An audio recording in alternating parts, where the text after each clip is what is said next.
अस्सलाम वालेकुम प्यारे दोस्तों, अगर आपकी वीएफटी चल रहा है, आपका मोटर नहीं चल रहा है, अभी आपको अपना वीएफटी चेक करना है कि वीएफटी को किस तरह चेक करूं कि वीएफटी करंट दे रहा है या नहीं दे रहा है।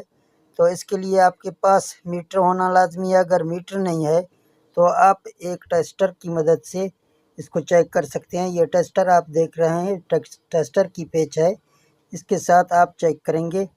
तो मैं वीएफटी को यहाँ रन कर रहा हूँ, तो आप देख सकते हैं टेस्टर इधर लगाते हैं